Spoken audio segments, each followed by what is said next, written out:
په سلورو ځایونو کې او سلورو وختونو کې هیڅ کله هم کوروالی مه کوئ، هیڅ کله هم خپلې ښځې ته مه ورنږدې کېږئ. تاسو ته به ډېر زیات مشکلات جوړ شي، ډېر مسایل به درته جوړ شي. دغه سلور وختونه او سلور ځایونه یاد وساتئ. ویډیو را سره تر اخره وګورئ دوستانو. د ټولو نه اول هغه وخت وي چې په کوم وخت کې تاسو ډېر زیات خوراک وکړئ. د خوراک نه پس چې کله تاسو کوروالی کوئ نو دا ستاسو په جسم کې موټاپه چې کومه ده، یعنې غټوالی دا راپیدا کولی شي. ستاسو د جسم مختلف حصې چې دي دا غټېدلی شي او دا بیا وروسته ستاسو دپاره ډېر لوی نقصان جوړېدلی شي. نو کله هم چې تاسو خوراک وکړئ د خوراک په دوران کې سمدست تاسو کوروالی مه کوئ، بلکې 3 یا 4 غنټې صبر کوئ، هغې نه پس بیا کوروالی کوئ. دویم دا چې ځینې وخت انسان ته جسماني ستړیا ډېره وي، یعنې کار یې کړی وي، بهر کار روزګار یې کړی وي. په دغه دوران کې چې کله دا کور ته راشي او دا لږ دمه هم شي، خو بیا هم د ده په وجود کې هغه تکاوټ یا هغه ستړیا وي. نو په دغه دوران کې هم کوروالی کول نه وي پکار، ځکه چې په دغه دوران کې که یو څوک کوروالی کوي نو د کوروالی هغه ټایمینګ چې دی، هغه وخت چې دی، هغه بیخي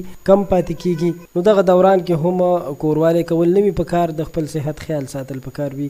دریم دا چې کله په تاسو باندې خوب ډېر زیات غالب وي، یعنې یو چاته ډېر زیات خوب ورغلی وي، د خوب په دوران کې هم کوروالی کول چې دی دا بالکل نه وي کول پکار، ځکه چې د خوب په دوران کې یعنې یو سړي ته ډېر زیات خوب ورغلی دی او هغه غواړي چې کوروالی وکړي، نو هغه خوند او هغه مزه تاسو نشئ اخیستلی کومه چې تاسو په عام روټین کې اخیستلی شئ.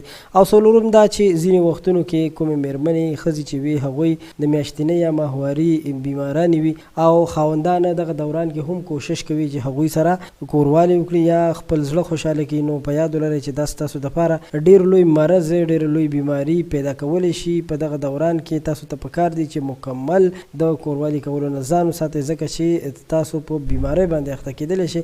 او کله چې یو انسان ته د بیمارۍ خطره وي نو بیا د ډېرو څیزانو نه ورتېرېدل پکار وي.